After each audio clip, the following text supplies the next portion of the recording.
Hello friends, आइए इस पृथ्वी पर अलग अलग तरह की पवनें पाई जाती हैं। क्षेत्रफल के अनुसार, उनकी उत्पत्ति के अनुसार और ऋतु के अनुसार, समय के अनुसार हम इन पवनों को अलग अलग रूप में बांट सकते हैं। इनको प्रभाव को, इन पवनों को समझने के लिए हम इन पवनों को अलग अलग वर्गीकरण इनका हम कर लेते हैं। ये हमारी पवनें हैं। पहले हम इनको तीन मुख्य भागों में बांट लेते हैं। सबसे पहली है प्रिवेलिंग विंड्स, परमानेंट विंड्स और प्लैनेटरी विंड्स। स्थायी पवनें या भूमंडलीय पवनें, हम इनका नाम रख देते हैं। दूसरी पवनें होती है पीरियोडिक विंड्स या सामयिक पवनें। ये वो पवनें हैं जो समय के अनुसार जिनकी दिशा में परिवर्तन आ जाता है, इसलिए पीरियोडिक विंड्स कही जाती हैं। और कुछ पवनें ऐसी हैं जो किसी विशेष स्थान के साथ जुड़ी होती हैं, उनको हम स्थानीय पवनें या लोकल विंड्स कह देते हैं। इस लेक्चर में आइए आज हम सबसे पहले इन विंड्स के बारे में समझते हैं, जिनको हम कह रहे हैं कि ये भूमंडलीय पवनें हैं, ये स्थायी पवनें हैं। ये इस पूरी पृथ्वी पर, समस्त पृथ्वी पर सारा साल चलती है, पूरा वर्ष इन पवनों को हम समझ सकते हैं। ये पवनें अलग अलग अक्षांशों में तीन प्रकार की हो सकती हैं। सबसे पहले हम इनको कह रहे हैं कि भूमध्य रेखा के दक्षिण और उत्तर में जो वायु दबाव की पेटियां हैं, उपोष्ण कटिबंधीय उच्च वायु दबाव से भूमध्य रेखीय निम्न वायु दबाव की ओर चलने वाली पवनें, इनको हम कहते हैं ट्रेड विंड्स, सन्मार्गी पवनें। फिर हमारे पास ये पवनें हैं, इनको हम बोलते हैं पछुआ पवनें, वेस्टर्ली विंड्स, और ध्रुवीय पूर्वा पवनें। ये तीन अलग अलग प्रकार की पवनें हैं जिनको हम इस समस्त पृथ्वी पर, पूरी पृथ्वी पर पूरा साल देखते हैं, और ये पवनें पूरा साल देखने में आती हैं। सबसे पहले आइए ट्रेड विंड्स के बारे में पढ़ते हैं। जैसा कि शब्द है तो हमें ऐसे लगता है कि ट्रेड का अर्थ व्यापार, नहीं, यहाँ ट्रेड का अर्थ व्यापार नहीं है। यहाँ ट्रेड का अर्थ है टू ट्रैक। वो पवनें जो नियमित रूप से, स्थायी पवनें, नियमित पवनें या सन्मार्गी पवनें हम इनको बोलते हैं, कि पूरा साल निश्चित मार्ग पर चलती है, इसलिए इनका नाम रखा गया है ट्रेड विंड्स। ये ट्रेड शब्द जर्मन भाषा का शब्द है जिसका अर्थ है सन्मार्गी पवनें। हिंदी में हम इनको बोलते हैं। इन पवनों की दिशा क्या है? उत्तरी गोलार्ध में उत्तर पूर्वी सन्मार्गी पवनें और दक्षिण गोलार्ध में दक्षिण पूर्वी सन्मार्गी पवनें। ये उपोष्ण कटिबंध से भूमध्य रेखा की ओर ये पवनें चलती हैं, और जहां पर इनकी मिलन स्थली होती है उसे हम इंटरट्रॉपिकल कन्वर्जेंट जोन के नाम से जानते हैं।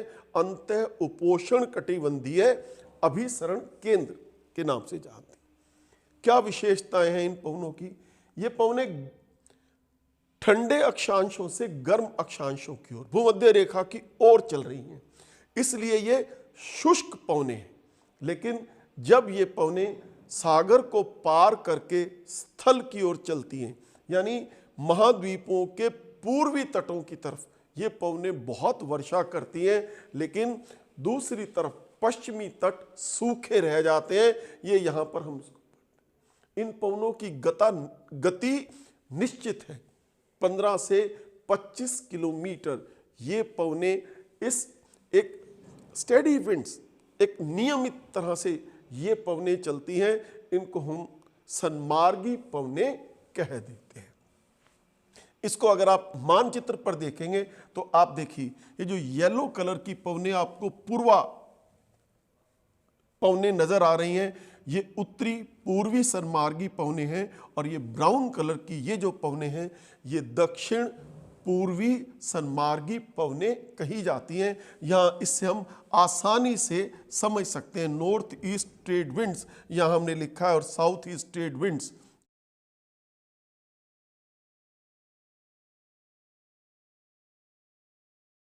इसको लिखकर समझाया है। दूसरी पवने हैं, इसको हम सरल भाषा में पछुआ पवने, दी वेस्टर्लीज शब्द इसके लिए यूज किया गया है। देखिए, सब ट्रॉपिकल हाई, उपोष्ण कटिबंधीय उच्च वायु दबाव से ये पवने निम्न वायु दबाव की ओर चलती, तो इनकी दिशा दक्षिण पश्चिम और उत्तर पश्चिम हो जाती है। लेकिन ये पवने पश्चिम दिशा की ओर अधिक मुड़ जाती है, ऊपर अक्षांशों तक पहुंचते पहुंचते इनकी दिशा पछुआ हो जाती है। ये पवने बहुत तीव्र गति से, तेजी से चलती हैं। इनकी गति अगर आप देखेंगे तो 40 से 75 किलोमीटर प्रति घंटे की रफ्तार से चलती हैं और ये पवने वर्षा लेकर आती हैं। अगर सन्मार्गी पवने स्थायी और नियमित थी तो ये पवने, इनमें बहुत सी भिन्नताएं पाई जाती हैं। ये नियमित नहीं है, तीव्र गति से चलती हैं और ये इनके उत्तरी और दक्षिण मार्जिन में यानी उप ध्रुवीय क्षेत्र तक जब ये पहुंचती हैं तो इनके जो बॉर्डर लाइन है उसके अंदर परिवर्तन आता जाता है। ये पवने अनियमित कही जाती हैं। ये हमारी पछुआ पवने दक्षिण गोलार्ध में 40 से 60 डिग्री अक्षांश के बीच में बहुत तीव्र गति से चलती हैं।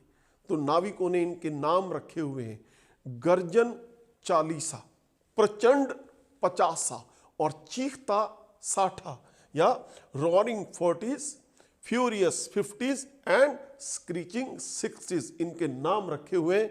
और ये पवने जब ध्रुवीय क्षेत्र की ओर जा रही हैं वहां पर ये शीतोष्ण कटिबंधीय चक्रवात लेकर आती हैं, साइक्लोन्स को अपने साथ लेकर आती हैं। ये पवने यहाँ पर शीतोष्ण कटिबंधीय चक्रवात बनने से ध्रुवीय क्षेत्रों के आसपास या टेम्परेट साइक्लोन्स प्रोड्यूस करती हैं। ये हमारी पछुआ पवने कही जाती हैं। आइए मानचित्र पर जब हम देख रहे हैं तो ये ब्लू वेस्टर्लीज आप देख रहे हैं। बात करेंगे तो ध्रुवीय क्षेत्रों के अंदर हमारे पास ये पूर्वा पवने, ध्रुवीय पूर्वा पवने कहलाती है, पोलर ईस्टर्लीज कहलाती हैं। ये पवने हमारे ध्रुवीय क्षेत्रों से, जो हाई एयर प्रेशर बेल्ट है ध्रुवों के पास 80 से 90 डिग्री ध्रुवीय क्षेत्रों में, यहां से ये पवने उप ध्रुवीय क्षेत्र की ओर चल रही हैं। क्योंकि ठंडे क्षेत्रों से आ रही हैं तो ये बहुत अधिक तापमान को कम कर देती हैं। शुष्क पवने हैं, इनमें आर्द्रता की बहुत कमी है। ध्रुवीय ठंडी पवने इनका नाम कहा गया है और इनको हम कहते हैं chilly cold and dry winds, जिनके कारण वर्षा नहीं होती है। लेकिन ये पछुआ पवनों से मिलकर इस उप ध्रुवीय क्षेत्र के अंदर शीतोष्ण कटिबंधीय चक्रवात आते हैं तो यहाँ पर वो स्थिति इन दोनों पवनों के मिलने से बन जाती है। ये ध्रुवीय पवने कहलाती हैं, ठंडी ध्रुवीय पूर्वा पवने कहलाती है। ये मानचित्र आपने देखा है, इसमें दो चीजें और, ये चक्रवात की अवस्था बन रही है, पवने चक्र रूप में यहाँ घूमने लगी हैं। यहाँ पर ये हुरिकेन्स की अवस्था बन रही है। दोनों तरफ ये अलग अलग तरह के चक्रवात इस मानचित्र के अंदर दिखाई दे। अब ये हमारी जो पवन पेटियां हैं जो अब हमने पढ़ी है, ये स्थिर नहीं है, ये स्थानांतरित होती रहती है, इनमें परिवर्तन होता रहता है। ये आप अगर इस डायग्राम से समझेंगे तो ये इक्विनॉक्स की कंडीशन है। 21 मार्च और 23 सितंबर को जब हमारी पृथ्वी बिल्कुल सीधी 12 घंटे का दिन और 12 घंटे की रात होती है, तब ये पवन पेटियों की आदर्श अवस्था हमें देखने को मिलती है कि सूर्य भूमध्य रेखा पर सीधा चमक रहा है, तब आपको ऐसी पवन पेटियां मिलती हैं।